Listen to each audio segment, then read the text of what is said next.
네, 안녕하세요. 이쌤입니다. 자, 오늘은 비열과 열 팽창 파트 들어가 보도록 하겠습니다. 자, 가장 먼저요. 일단 열량이란 무엇인가부터 살펴보도록 할게요. 자, 열량은 다른 게 아니라 그냥 열의 양을 열량이라고 합니다. 자, 온도가 다른 물체를 접촉시키면 둘이 온도가 같아질 때까지 고온에서 저온으로 열이 이동한다라고 했었죠? 자, 이동하는 그 열의 양을 우리가 열량이다 라고 부르게 됩니다. 자, 여기는 이제 물리 파트거든요. 이렇게 물리에서 새로운 이런 개념이 나오면 기호 중요한데요. 열량은 보통 Q 이렇게 쓰게 됩니다. 자, 단위는 이제 킬로칼로리 또는 칼로리 이렇게 쓰게 되는데 여러분 이 킬로, K가 의미하는 게 1000이잖아요. 그래서 단위 환산을 할 때 1킬로칼로리가 1000칼로리다 이렇게 단위 환산해 주시면 됩니다. 자, 그 다음에 이제 열의 양에 대해서 얘기를 해보도록 할 건데요. 질량이 같대요. 그러니까 질량이 똑같은 물체가 있습니다. 자, 그런데 물질이 얻은 열량이 커. 열을 많이 받았어. 그럼 그만큼 온도도 많이 변하겠죠? 그래서 온도 변화가 크다. 이렇게 볼 수 있을 거고요. 자, 그 다음에 물질의 질량이 커요. 물질의 질량이 크면 그만큼 온도를 높이기 위해서 더 많은 열을 줘야 되겠죠? 그래서 더 많은 열량이 필요하다. 이렇게 볼 수가 있습니다. 자, 그래서 얘네 둘을요, 좀 정리를 해보면, 열량이 크면 그만큼 온도 변화가 크다. 그러면 이 열량과 온도의 변화량이 비례 관계에 있다라고 볼 수가 있겠고요. 자, 그 다음에 질량이 크면 그만큼 열량을 많이 줘야 온도를 변화시킬 수 있으니까, 또 열량이 질량에도 비례하더라. 이런 관계식을 써볼 수가 있겠습니다. 그래서 질량이 크면 그만큼 열을 많이 줘야 된다. 그리고 열을 많이 주면 그만큼 온도가 많이 변한다. 이렇게 보시면 되겠죠. 자, 그 다음에 이제 또 새로운 개념, 비열이라는 개념이 나왔습니다. 자, 얘는 정의가 굉장히 중요해요. 얘는 어떤 물질 1kg만 딱 가져와. 1kg만 딱 가져온 다음에 온도를 딱 1도 높일 거야. 그러기 위해서 나는 열량을 얼마나 줘야 되니? 내가 얼만큼의 열량이 필요한지 이게 바로 비열의 개념입니다. 자, 그러면 이렇게 생각해 볼게. 어떤 물질이 있어. 이 물질 5kg이야. 자, 5kg을 1도 높이는데 열량이 10kcal 필요해요. 예를 들어서 그럼 얘는 비열이 얼마일까요? 얼마예요? 1kg만 가져와야 돼. 그치? 1kg만 가져와서 1도를 높여야 된단 말이야. 1kg만 가져와야 돼. 그럼 5분의 1만 가져오면 되니까 정답 비열은 5로 나눠서 2kcal예요. 이렇게 이제 문제 풀 수가 있겠죠. 맞아요? 또 하나 내볼게요. 이번에는 여기다가 좀 써볼게요. 1kg짜리 물체가 있어. 근데 얘한테 20kcal를 가했더니 온도가 10도씨가 올라갔어요. 그럼 얘는 비열이 얼마일까요? 비열이 얼마예요? 비열이 얼마야? 2인 걸 알겠어? 우리 어떻게 해야 돼? 1kg을 1도만 높여야 돼. 얘를 1도만 높여야 돼. 그럼 10분의 1만 높이면 되니까 필요한 열량도 10분의 1이 되면서 2kcal 이게 바로 이제 비열이 되겠죠. 이해되세요? 그러니까 비열은 딱 1kg만 가져와서 1도만 높일 거야. 그러니까 이 전체 열량을 어떻게? 질량으로 나눠야 돼. 질량 5로 나눠야 1kg 기준이 나올 거 아니야. 그리고 온도 변화로 나눠야 돼. 그래야 10도 올리는 게 아니라 1도만 올릴 때 필요한 열량을 구하고 싶은 거니까 이 온도 변화량으로 나눠주면 이제 1kg 1도 높이는 데 필요한 열량인 비열이 나온다는 거예요. 그래서 어떻게 한다? 이 열량을 질량과 온도 변화로 나눠주면 비열이 나오게 되는데 비열의 기호는 small c예요. small c. 소문자 c로 쓰게 됩니다. 자, 그럼 식을 이제 정리해보면 Q는 C에다가 질량, 온도 변화를 곱한 값이 되겠죠. 그래서 Q는 C, 비열, 질량 M, 온도 변화 델타 T 해서 Q는 CMT가 나온다라는 거예요. 자, 여러분들은 요 공식을 좀 외워주시면 되겠습니다. 그래서 이거 어떻게 외워요? Q는 시멘트, 바베큐, 씨암탉. 네. 죄송합니다. 자, 그래서 여러분들이 편하신 걸로 외워주셔야 된다. Q는 CMT. 자, 그럼 여기서 이제 비열의 단위를 물어봤어요. 여러분, 물리량에서는, 그냥 요 비열을 할 때 나머지들의 단위를 그냥 계산 때리면 되거든요.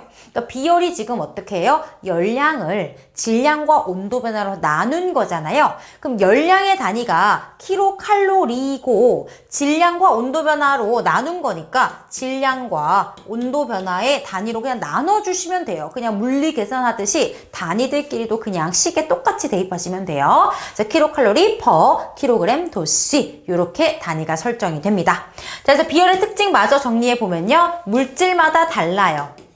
물질마다. 그래서 어떤 애는 적은 열만 줘도 온도가 확 오르고요. 어떤 애는 많은 열을 줘도 온도가 잘 안 변하는 애들이 있어요. 그래서 비열은 물질마다 다르다라는 거고, 비열이 크면 어떤 걸 의미할까요? 온도를 변화시키기 위해서 열을 많이 가해줘야 된다는 거야. 그러면 얘는 온도가 잘 변하지 않는 물질이다라고 볼 수가 있겠죠. 반대로 비열이 작아. 그러면 열을 조금만 줘도 온도를 변화시킬 수 있다는 거니까 온도가 잘 변한다. 이렇게 정리를 해두세요. 비열이 크면 온도가 잘 안 변해. 비열이 작으면 온도가 쉽게 변하는 물질이다. 이렇게 정리해 주시면 쉽게 문제를 푸실 수가 있을 겁니다. 자, 그래서 비열과 온도 변화, 질량과 온도 변화 이 관계에 대해서 이렇게 나온 건데요. 요거식 써놓고 해볼게요. Q는 CMT, 시암탑이라고 했잖아요. 자, 그럼 어떻다? 얘는 이제 식용유와 물인데 식용유는 비열이 0.5고 물은 비열이 1이에요. 그러니까 어떻습니까? 비열이 얘가 크죠? 자, 비열이 큰 놈은 온도 변화가 적겠죠. 얘가 모두 같다는 조건 하에. 맞습니까? 그래서 질량 동일한 거 보이세요? 질량이 지금 100g, 100g으로 동일해요. 그리고 지금 이 X축이 뭐냐면 가열 시간이야. 그러니까 동일한 시간 동안 가열했다는 것은 이 열량을 똑같이 가해줬다는 거예요. 그러면 비열과 온도 변화는 서로 반비례 관계에 있기 때문에 비열이 높으면 온도가 잘 안 변한다라고 볼 수가 있겠죠. 그래서 비열이 크면 온도 변화가 작다라고 정리해 볼 수가 있는 겁니다. 자, 이번에는 질량과 온도 변화예요. 자, 그럼 얘도 똑같이 Q는 CMT 써보고요. 둘 다 물이기 때문에 같은 물질이기 때문에 비열이 동일하단 말이야. 그리고 같은 시간 동안 가열했기 때문에 열량도 동일해요. 그러면 질량이 크면 온도가 잘 안 변할 거 아니에요. 그쵸? 물을 라면 먹을 때 물 1인분 끓일 때랑 2인분 끓일 때랑 2인분 끓일 때 훨씬 시간이 오래 걸리겠죠? 질량이 크면 온도 변화가 작을 거니까 질량이 큰 녀석이 지금 온도 변화가 적게 나타나는 것도 확인할 수가 있습니다. 자, 질량이 크다. 그럼 온도 변화가 작다. 식으로도 바로 확인하실 수가 있습니다. 자, 그럼 이제 다음 장으로 넘어가 보도록 할게요.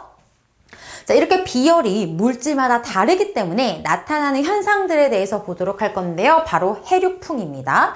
자, 해류풍은 해안 지역에 부는 바람을 통틀어서 해류풍이라고 하는데 해풍과 육풍을 나눠서 이제 나눈 게 아니라 합쳐서 해류풍이라고 불러요. 근데 여러분 바람은요. 이름을 붙일 때 불어가는, 어디로 불어가는지가 중요한 게 아니라 어디서 얘가 온 거지? 그게 중요하거든요. 해풍이라는 건 바다에서 불어왔다는 거고요. 육풍이라는 건 육지에서 불어갔다라는 거예요. 그러니까 어디서 불어오는지를 보셔야 돼. 자, 원리를 한번 살펴보겠습니다. 지금 바닷가인데요. 보시면 물이 있고 모래사장이 있어요. 우리가 여름에 바다 놀러 가면 물이 뜨겁냐 모래사장이 뜨겁냐? 당연히 모래사장이 뜨겁죠. 얘는 비열이 굉장히 작아요. 모래사장은 비열이 작어. 무슨 말이야? 온도가 잘 변해. 근데 물은 비열이 커. 물은 비열이 크거든요. 온도가 잘 안 변해요. 그래서 우리 몸도 70%가 물이기 때문에 온도가 잘 안 변하고 체온 유지가 되는 거예요. 자, 그러면 이제 낮이니까 바닷물도 뜨거워질 거고 모래사장도 뜨거워질 건데 누가 더 빨리 뜨거워지겠어? 비열이 작은 육지, 이 모래사장이 빨리 뜨거워지고 물은 상대적으로 차갑단 말이에요. 그러면 여기 뜨겁기 때문에 공기가 가열되겠죠. 그럼 뜨거우면 어떻게 된다? 뜨거우면 뜰 거고요. 차가운 부분에서 이렇게 내려앉습니다. 그럼 여기서 공기가 뜨거워서 다 떠올랐거든요. 공기 있어 없어? 공기가 없어요. 공기가 없어. 그러면 저기압이 됩니다.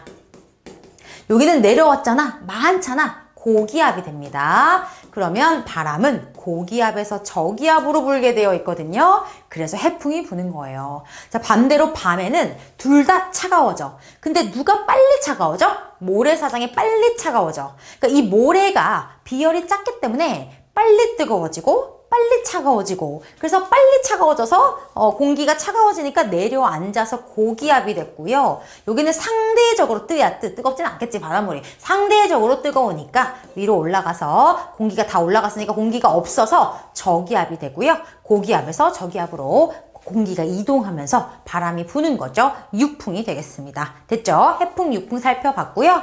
그다음에 보일러, 배관이나 찜질팩, 물을 이용을 하는 거죠. 얘가 비열이 크기 때문에 온도가 잘 유지가 되고 찜질도 오래 할 수 있다라는 거고요. 자, 뚝배기는 금속 냄비보다 데울 때 시간이 오래 걸려. 왜? 비열이 커. 그래서 굉장히 오랜 시간 동안 가열을 해줘야 돼. 대신에 식지도 않아. 그러니까 오랫동안 따뜻한 음식을 먹을 수 있겠죠. 자, 뚝배기의 비열이 크기 때문이다. 이렇게 봐주시면 되겠습니다.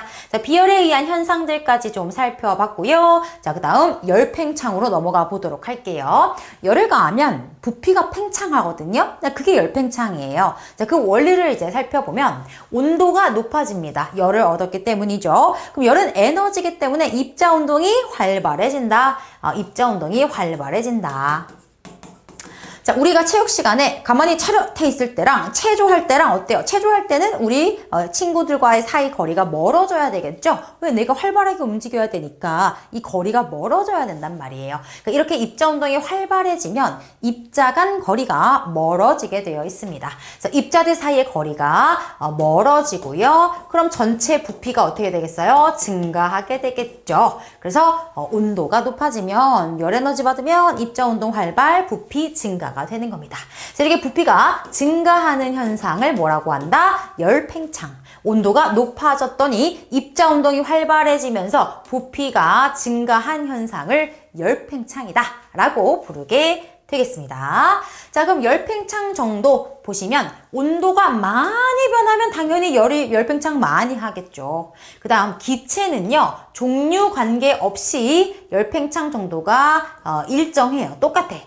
기체는 그렇습니다. 그러나 액체랑 고체는 종류에 따라 열팽창 정도가 다릅니다. 달라요. 그러니까 어떤 물질을 쓰느냐에 따라 열팽창 정도가 달라진다라는 거 알고 계셔야 되겠고요. 그 다음 물질의 상태에 따라 열팽창 정도가 다른데 기체들은 입자와 입자간 거리가 멀잖아요. 그러니까 얘네들이 서로 잡아당기는 힘이 없어. 열을 가하면 막 이제 엄청나게 열팽창을 많이 합니다.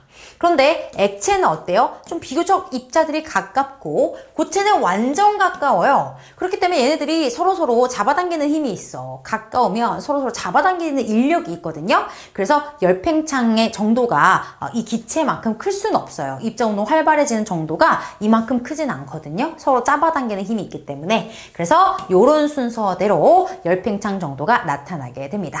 자, 여기까지 보시면 되겠고요. 자, 그 다음 열팽창 이용한 거 바이메탈. 이거 바이가 숫자 2를 의미하는 거죠. 그래서 메탈 2개를 붙여놓은 바이메탈이라는 게 있습니다. 근데 이렇게 메탈 2개를 붙여놨는데 동일한 메탈을 붙여놓은 게 아니라 열팽창 정도가 다른 두 금속을 붙여놓습니다. 그럼 얘가 어떻게 돼요? 가열하거나 냉각하면 휘어져요. 그 이유가 뭐냐? 자, 가열을 해볼게요. 그럼 얘네 둘 다 길어질 거 아니야, 맞지? 근데 열팽창 정도가 커. 그럼 얘는 많이 길어질 거고요. 열팽창 정도가 작아. 그럼 얘는 조금 이렇게 길어지겠죠. 근데 얘네 두 개의 바이메탈을 딱 붙여놨잖아. 한쪽만 이렇게 자랄 수는 없는 거야. 한쪽만 자랄 수는 없기 때문에 요 끝과 끝이 붙어 있어야 돼. 근데 끝과 끝이 붙어 있어야 되는데 한쪽은 길어야 돼. 그럼 어떻게 해야 돼? 휘어지는 수밖에 없다. 이렇게 휘어지는 수밖에 없어요.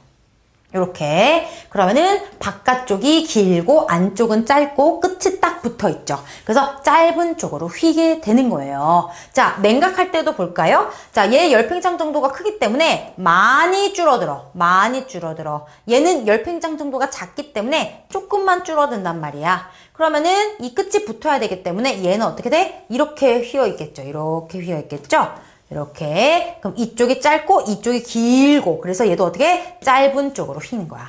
짧은 쪽으로 휘는 거야. 여러분, 이거를 가열할 때는 열팽창 정도가 작은 쪽으로 휘고 냉각할 때는 열팽창 정도가 큰 쪽으로 휜다. 이렇게 암기하려고 하면 너무 헷갈려. 과학을 우리가 다 암기로 하면 안 되잖아. 원리를 하셔야 되니까 우리는 이것만 기억하는 거야. 짧은 쪽으로 휘어야 된다. 그래야 말이 되잖아, 얘들아. 짧은 쪽으로 휘어야 끝이 붙어 있을 수 있잖아. 그러면 둘 중에 가열할 때 누가 더 짧은지만 생각하면 돼. 이건 우리가 생각하자는 거야. 외워서 하지 말고. 그죠? 가열할 때는 조금 늘어난 애가 짧을 거 아니야. 그지? 그래서 작은 애가 짧을 것이고, 냉각할 때는 많이 줄어든 게 짧을 거 아니야. 그러니까 열팽창 정도가 큰 금속 쪽이 짧겠죠. 그래서 어느 쪽으로 휘는지는 그때그때 여러분들이 원리를 가지고 판단을 하시는 거고, 기억해야 되는 것은 짧은 쪽으로 휜다. 그럼 어디가 짧을 것이냐, 그것만 그때그때 생각해 주시면 되는 거야. 그래서 이제 휘는 건데요. 열팽창 정도 차이가 크면 클수록 더 많이 휘겠죠.